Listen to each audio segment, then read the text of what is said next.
Sir அடடே வாங்க madam. ஒன்றும் இல்லை சார், பையன் கடைக்கு வந்தான், ஜாமான் வாங்கிட்டு இந்த ஒரு பையன் மட்டும் அங்கேயே வச்சுட்டு வந்துட்டான். ஓ சரி மேடம். இந்த பக்கமா வந்தேன், சரி நானே கொடுத்துட்டு போயிடலான்னு வந்தேன். சரி மேடம். சரிங்க சார், நான் கிளம்புறேன். மேடம் ஒரு நிமிஷம் இருங்க. இந்த மாதம் மளிகை காசு வாங்கிட்டு போயிருங்க. நான் எடுத்தே வச்சிருக்கேன். என்ன சார் 5000 ரூபா கூட இருக்கு? இல்லையா மேடம், பில்லு 5000 ரூபாய் தானே இருக்கா இல்லையா? 5000மா? இல்லையா சார், நான் பில்லே 10000 ரூபாய்க்கு தானே போட்டு கொடுத்தேன். 10000 ரூபாய் தானா? பையன் பில்லு கொடுத்தாப்புல மேடம், அது 5 ரூபா தானே போட்டுருந்துச்சு. எங்க பில்லை கொடுங்க.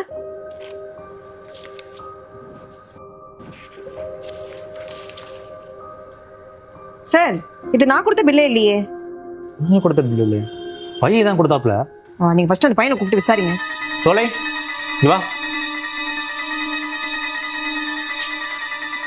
பில் கொடுங்க. சோலை, இது அவங்க கூட பில் இல்லைன்னு சொல்றாங்க. ஜாமான் இப்ப அங்கதானே வாங்கிட்டு வந்த, பில்லு கூட இருக்குன்னு சொல்றாங்க. என்னடா அமைதியா இருக்க? அண்ணா என்னை மன்னிச்சிருங்கண்ணே, எனக்கு ஒரு 5000 பணம் தேவைப்படுச்சுண்ணே, அதனால தான் பில்லில் சேர்த்து எழுதிட்டேண்ணே. என்னடா சோலை, எழுதிட்டு காசு எடுத்துக்கலாம்னு பார்த்துருக்க, அப்படித்தானே? உனக்கு நான் என்னடா குறை வச்சேன்? ஏன்டா அப்படி பண்ண?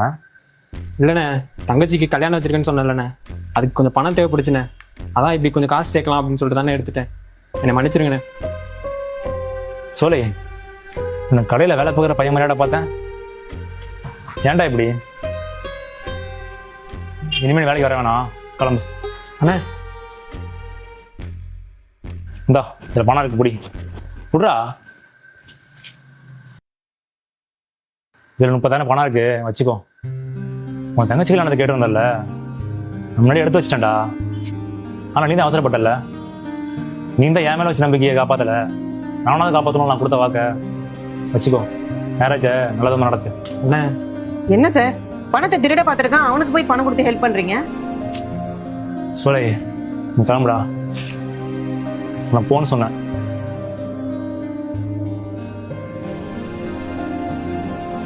என்ன சார், உங்களை புரிஞ்சிக்கவே முடியல. உங்களை ஏமாத்திருக்கான், அவனுக்கு போய் பணம் கொடுத்து அனுப்புறீங்க. மேடம், அவமான தப்புக்கு ஃபேமிலி என்ன மேடம் பண்ணோம்? நியாயங்கிறது வேற, தர்மங்கிறது வேற. அவன் தப்பு பண்ணிட்டான்னு தர்மத்தை விட்டுறக்கூடாதுல்ல. நியாயத்துக்காக வேலையை விட்டு தூக்குனேன், தர்மத்துக்காக காசு கொடுத்தேன். விடுங்க மேடம், நல்லான்ட்டு போட்டோம். என் கடை பையன் கெட்டு போகக்கூடாது. சரிங்க சார், உங்க மீதி பணம். வாங்க மேடம்.